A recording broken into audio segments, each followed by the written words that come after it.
What is not a bullet you dodged, but a huge tactical nuke you dodged?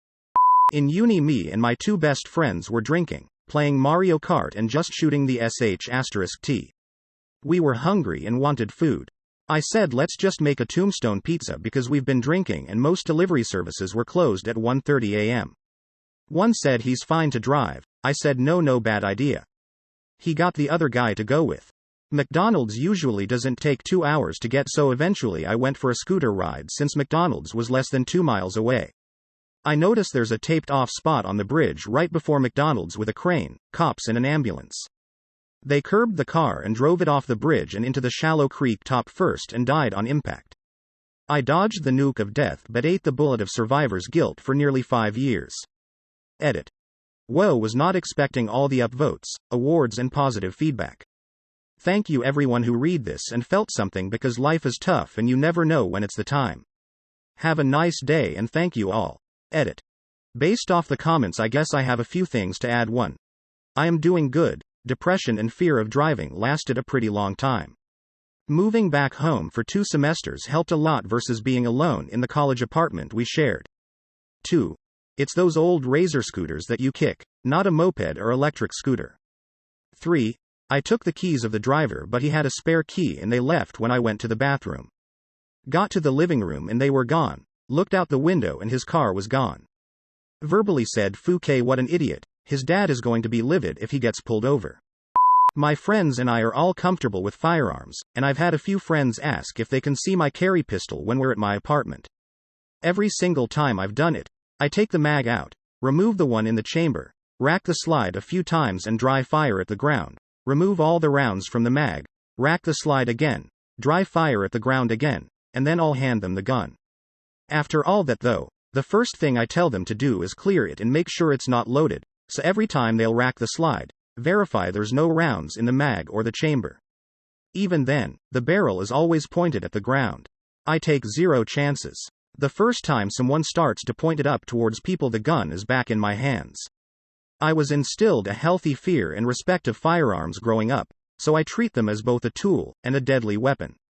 Anyone who doesn't show them the same respect doesn't get to handle any of mine. To some this may seem excessive, but redundancy is key.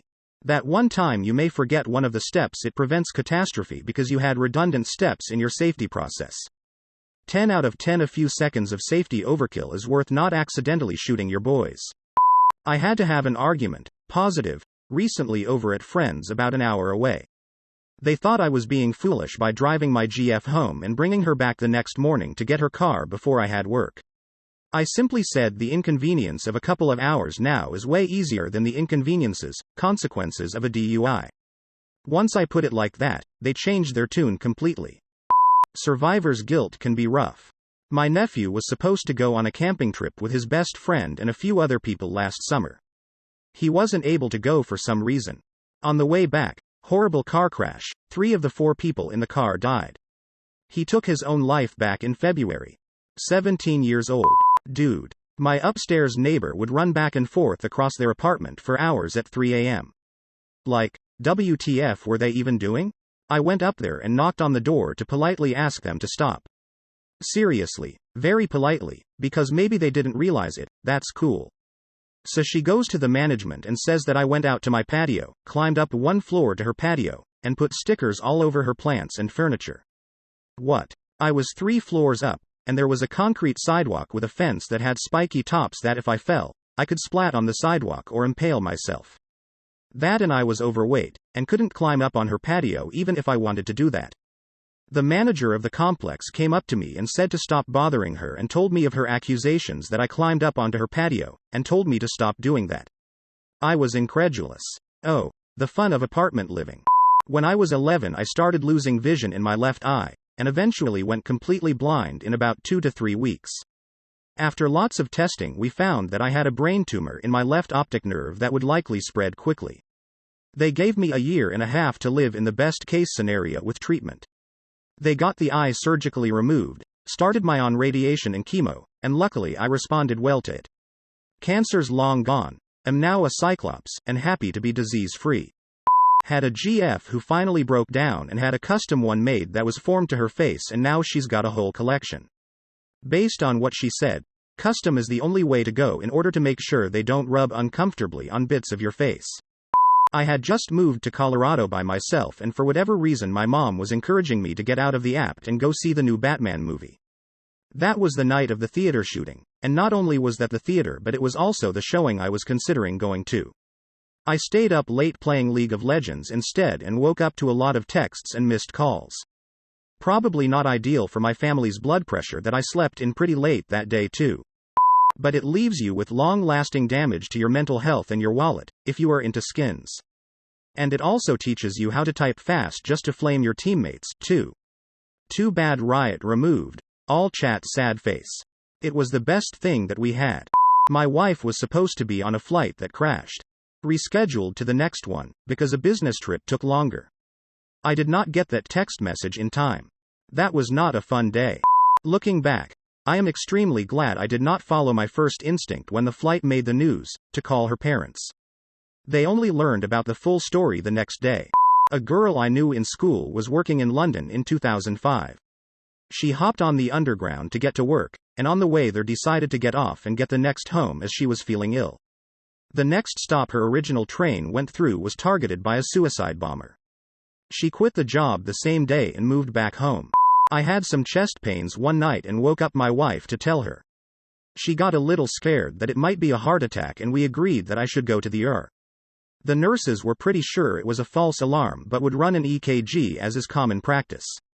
In my head I was hoping that the chest pain would come back, not to prove a heart attack, but so that we can find out what the chest pain was.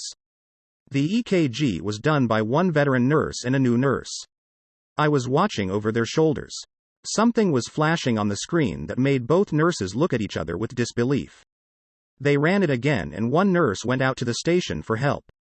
The other stayed with me and very nicely told my wife and daughter to go back out to the waiting room. A few seconds later 5 to 6 more people came into the room slowly and calmly and began prepping me for something. It turns out that I was having my second heart attack that night in the ER. The doctors and nurses found an obstruction in my heart and were prepping me to have it cleared and a stent placed. When I got out of surgery, the doctor who placed the stent told me, "You probably picked the best time and place to have a heart attack, right here in the ER." Edit.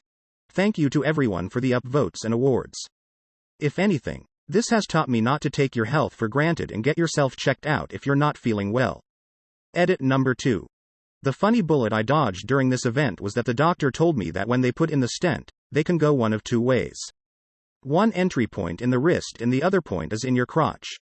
The male nurse had to prep the area just in case the wrist wasn't viable. Luckily for me, the wrist entry was successful. Closing parenthesis. My dad dodged a similar nuke. He had what they call a widowmaker's heart attack, which, as the name implies, is pretty serious. He would have probably died, but luckily he was at a firefighters and paramedics event when he had it. Edit. So crazy reading all the comments of similar things happening. People, if your chest hurts, go see a doctor now.